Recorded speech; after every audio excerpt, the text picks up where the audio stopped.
Have you ever fallen in love with a perfume but struggled to describe why?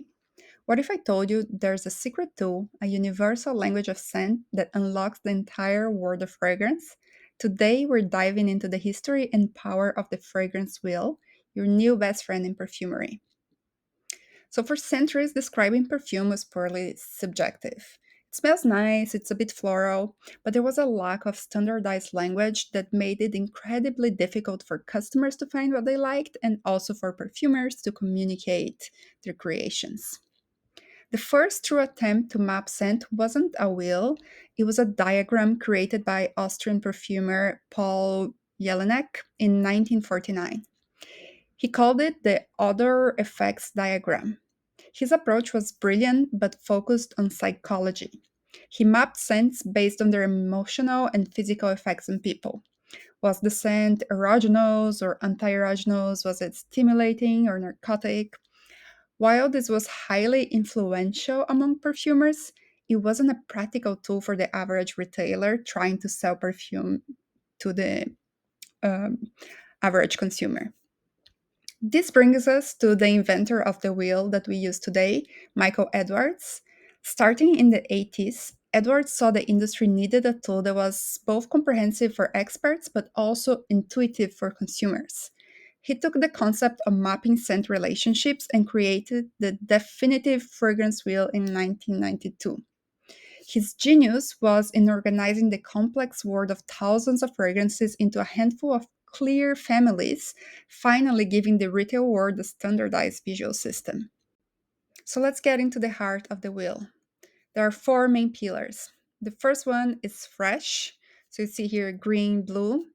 Here you're gonna have clean, bright, and vibrant. For example, citrus, water, green. This will smell like ocean breeze, freshly cut lime. The second one is floral. So you're going to see here pink purple.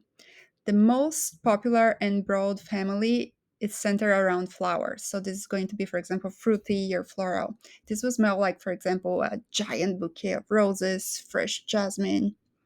The third one is called here Oriental. It's also known as amber.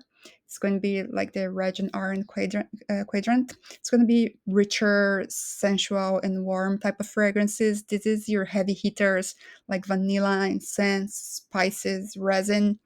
Perfect for evenings, cool weather. Those are statement making types of fragrances.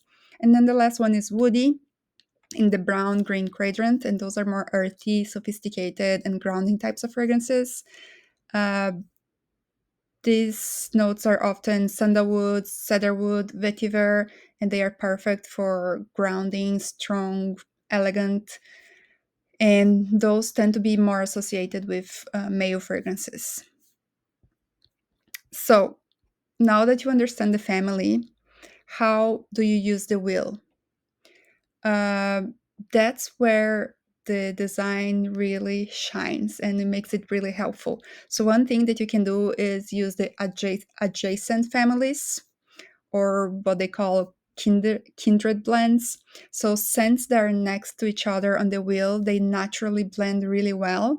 So, for example, if you love a soft floral, your next step might be to try a floral amber. So, it is a safe, natural progression.